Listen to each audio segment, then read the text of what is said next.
اور مذاہب کے اندر تو چلے کبھی کوئی کسی کی عزت کرتا ہے، کوئی کرتا ہے، کچھ کرتا ہے، کچھ کرتا ہے، ہمارے یہاں تو جیتے جی بھی عزت ہے اور مرنے کے بعد بھی اتنی عزت ہے ایک مومن کی کہ ہم اللہ اکبر جب مومن کو نہلانے لگتے ہیں تو پانی چیک کرتے ہیں کہ پانی زیادہ گرم نہ ہو جائے، اس کو تکلیف نہ ہو جائے، بلکہ میرے آقا فرماتے ہیں زندوں کو جن چیزوں سے تکلیف پہنچتی ہے ان چیزوں سے مردوں کو بھی تکلیف پہنچتی ہے۔ ہمارے مذہب نے تو قبر کا احترام بھی سکھایا، قبر کو ٹیک لگا کے نہیں بیٹھنا، قبر کے پاس پیشاب مت کرنا، قبر کے پاس پاخانہ مت کرنا، بلکہ اللہ اکبر اپنے مذہب میں تو مرنے کے بعد بھی انسان کا احترام اتنا ہے، میرے آقا فرماتے ہیں کہ اگر ایک طرف انگارے پر قدم رکھنا پڑے، ایک طرف مومن کی قبر پہ قدم رکھنا پڑے تو انگارے پر قدم رکھ کر چلے جاؤ، لیکن مومن کی قبر پہ قدم مت رکھو، اس لیے کہ میرے آقا فرماتے ہیں مجھے انگاروں پر قدم رکھنا پسند ہے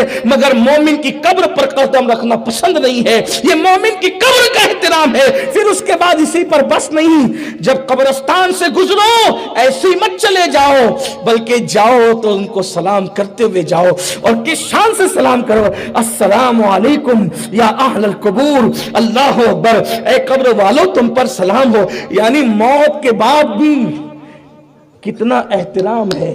ان کے قریب سے گزرو تو سلام کے بغیر مت گزرو، سلام کرو، کیسے کرو، یا اہل القبور، اے قبر والو تم پر سلام۔ اور پھر اسی پہ بس نہیں بلکہ پھر ان کو دعا بھی دو، ان کو دعا دیتے جاؤ، کیسے، یغفر اللہ لنا ولکم، اللہ تمہاری بھی مغفرت کرے اور ہماری بھی مغفرت کرے۔ اسی پہ بس نہیں، ان کو تسلی بھی دو، ان کو تسلی بھی دو، کیا وَأَنْتُمْ سَلَفُونَ وَنَحْنُ بِلَسْ، تم پہلے آ گئے، انشاءاللہ ہم تمہارے بعد آنے والے ہیں۔ یہ ہے مومن کا احترام،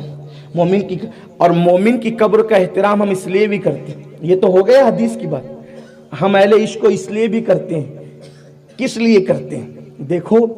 جہاں حضرت حاجرہ نے قدم رکھ دیے، جہاں حضرت حاجرہ نے قدم رکھ دیے اس کو کیا کہتے ہیں، صفا اور کیا کہتے ہیں، صفا اور مروہ۔ جہاں ابراہیم علیہ السلام نے قدم رکھ دیا اس کو کیا کہتے ہیں، مقام ابراہیم۔ اور یہ سب اللہ کی نشانی، قرآن کہتا ہے ان الصفا والمروہ من شعائر اللہ، کہ صفا اور مروہ اللہ کی نشانی ہے، وہاں جو دعا کی جاتی قبول ہوتی ہے، صحیح، وہاں جو دعا کی جاتی قبول ہوتی ہے۔ مقام ابراہیم، ابراہیم علیہ السلام کی قدم ہے، انہوں نے وہاں قدم رکھے، وہاں جو دعا کی جاتی قبول ہوتی ہے۔ ہم مومن کی قبر پہ قدم کیسے رکھیں، اس لیے کہ ہمارے نبی نے فرمایا جب مومن مرتا ہے تو اس کی قبر میں حضور آتے ہیں، حاجرہ جہاں قدم رکھے وہ اللہ کی نشانی بن جاتا ہے، اور جہاں مصطفیٰ جان رحمت قدم رکھے وہ قبر بھی اللہ کی نشانی میں سے نشانی بن جاتی ہے، وہاں حضور آتے ہیں۔ وہ قبر کتنی عظیم ہے۔